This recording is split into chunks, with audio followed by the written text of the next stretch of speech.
Planet Earth, with its bustling cities, monotonous suburbs, and peaceful farmlands, is the home we've grown up in. But there's much more to our planet than what meets the eye. From drought-ridden open plains to frozen white terrains, the world has a lot to offer. Let's take a journey through these various regions and what wonders that each hides. This is the world around us. Sam Kang is a world traveler prepared to talk with experts on a few select biomes to get more information.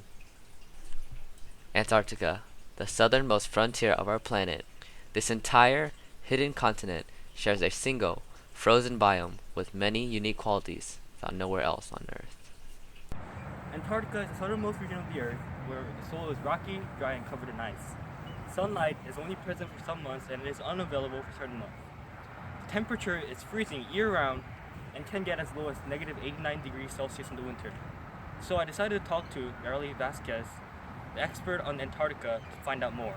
Some species that occupy this biome are the emperor penguin and the fur seal.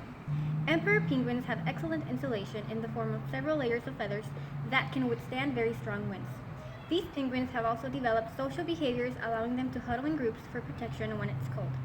Fur seals have large eyes with spherical lenses that help them see underwater where light is scarce, allowing them to navigate waters while hunting or escaping from predators. Despite the odds, there are still plants that have evolved specifically to live in Antarctica's harsh conditions.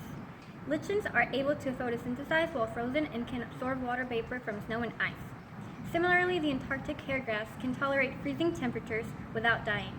Regardless of all the harsh conditions this biome endures, ecological interactions are still present. For example, fur seals and penguins compete for Antarctic krill for food. Furthermore, South Polar skuas hunt down chicks and steal penguin eggs for consumption. However, there are some species that have become susceptible to extinction. The Antarctic krill, which the blue whale depends on for food, is very sensitive to ocean temperature, so global warming has made it difficult for them to survive the new conditions. The blue whale helps maintain a stable food chain, so without their presence, certain species can overpopulate the ocean. It is good to know, however, that there are programs such as the International Whaling Commission and the Marine Mammal Protection Act, which both ensure the protection of these valuable animals. In addition, the northern royal albatross and other birds like it are highly endangered, a loss of which could allow fish and crustacean populations to rise greatly in the absence of predators. This increase could disturb the balance of the ecosystem, so measures such as predator control and bird banding have been put into place. Although it might sound strange, there are actually some species that are willing to endure the harsh conditions of the Arctic environment. King crab consumes almost anything it comes across, making it harder for endemic species to find food, and midges, which speed up the rate of soil decay, degrade the already low-quality soil further, impacting many species that are highly vulnerable to disturbances. We have also caused disturbances and contributed to the breakup of ice shelves through releasing carbon dioxide, leading to habitat destruction. We've also overfished the southern ocean, making it harder for predators to survive. Thank you for your time, Ms. Vasquez. There are many dangers that are affecting the Antarctica, factors such as global warming and overfishing caused by humans. This causes biodiversity to decrease in the region and cause habitat loss due to decline in ice and glaciers. We shall now proceed to the Alpines to check out whether similar problems exist in that region. Colder regions aren't only found near the poles. Large mountains that reach extremely high altitudes can also serve to create colder climates. One such biome is the Alpine, with its rugged and cliffed terrain. The Alpines are commonly located on mountain ranges in the Americas, Eurasia, and southern Africa. The soil here is usually dry, sandy, and rocky, and it may have a layer of permafrost when it's colder. Since the Alpines are at such high altitudes, they are often exposed to larger doses of UV radiation, preventing many organisms from living here. The Alpines are extremely cold with temperatures ranging from negative 12 to 10 degrees Celsius, and precipitation is limited to 30 centimeters a year. I wanted to find out whether the Alpines are vulnerable like Antarctica, so I spoke with expert Alex Kim to get an answer. The alpine biome is home to many different organisms. In the case of animals, the alpaca and Andean condor are great examples. The alpaca has a thick fur coat to provide warmth in the colder climate and a long neck to allow it to see predators before getting caught. The Andean condor is very similar in that it has a thick neck ruff in which it can bury its head so that it can stay warm as well.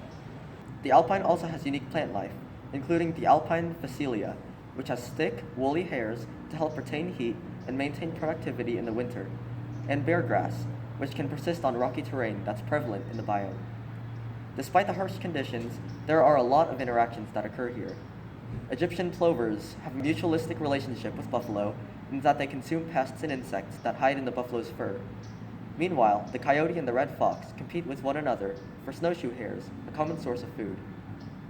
But as you suggested, there are many problems that make this biome vulnerable. The gyrfalcon and grizzly bears have become threatened species as a result of recent food shortages.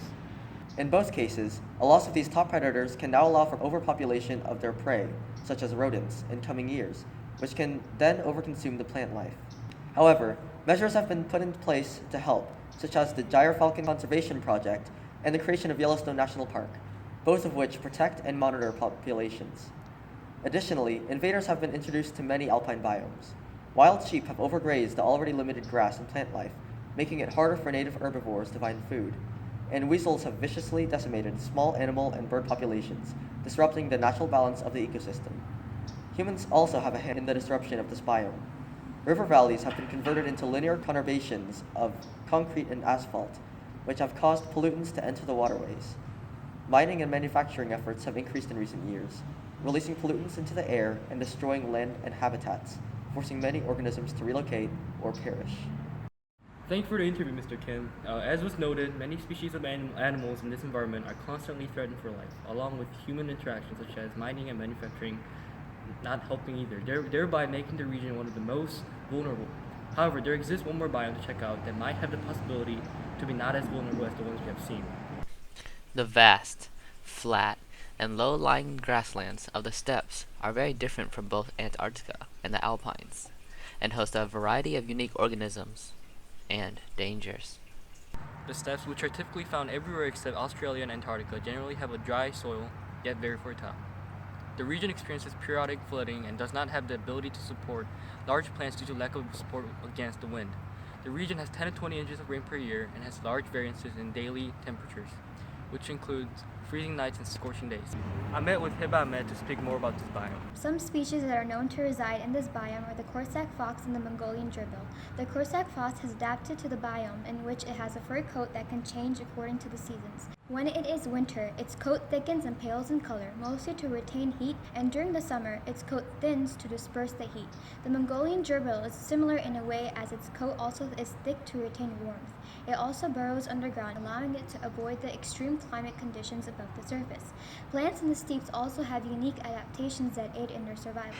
The fringed sagebrush has long taproots that can access water stored deep within the ground, and the rhubarb plant stores lots of water in preparation for periods of drought. Despite the seemingly harsh conditions, there are many ecological interactions that take place. For example, the northern lynx and the Corsac fox are natural competitors, both hunting for rodents, such as gerbils, for food. These smaller rodents, like gerbils and squirrels, also compete for the limited amount of vegetation. However, there are some species here that are in danger. The saiga antelope has become endangered as a result of being hunted for its horns. They're resistant to toxic plants, so they can eat them for food.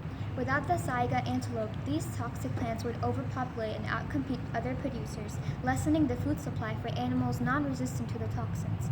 The Przewalski horse is also endangered due to being hunted for game and captured for zoological collections. It eats vegetation depending on the seasons, helping to regulate plant dominance throughout the year. So without it, ecological imbalances would occur. Thankfully, anti-poaching laws have been set by the Convention of Migratory Species of Wild Animals to protect the saiga antelope, and captive breeding programs have become available to protect the Przewalski horse. Invaders have also made their way into the steppes. Cheatgrass easily outcompetes native grasses with its resilience and is extremely dry, allowing fires to proliferate and destroy native grasses, and Green spurge. excretes toxins that prevent plants from going nearby. As a result, native plants are on the decline, leaving less food for the animals there. Lastly, people have also had large impacts on the steppes. We've taken advantage of the flat land to use for simple agriculture and animal grazing, which have eroded the already low-quality soil, making it harder for plants to grow here. In addition, urbanization has increased, leading to habitat destruction and forcing animals to relocate elsewhere, decreasing biodiversity. Thank you, Ms. Ahmed. As can be seen from all three biomes, not one of them is considered within the safe limits. The world around us is extremely diverse, home to many unique plants and animals that share this planet together.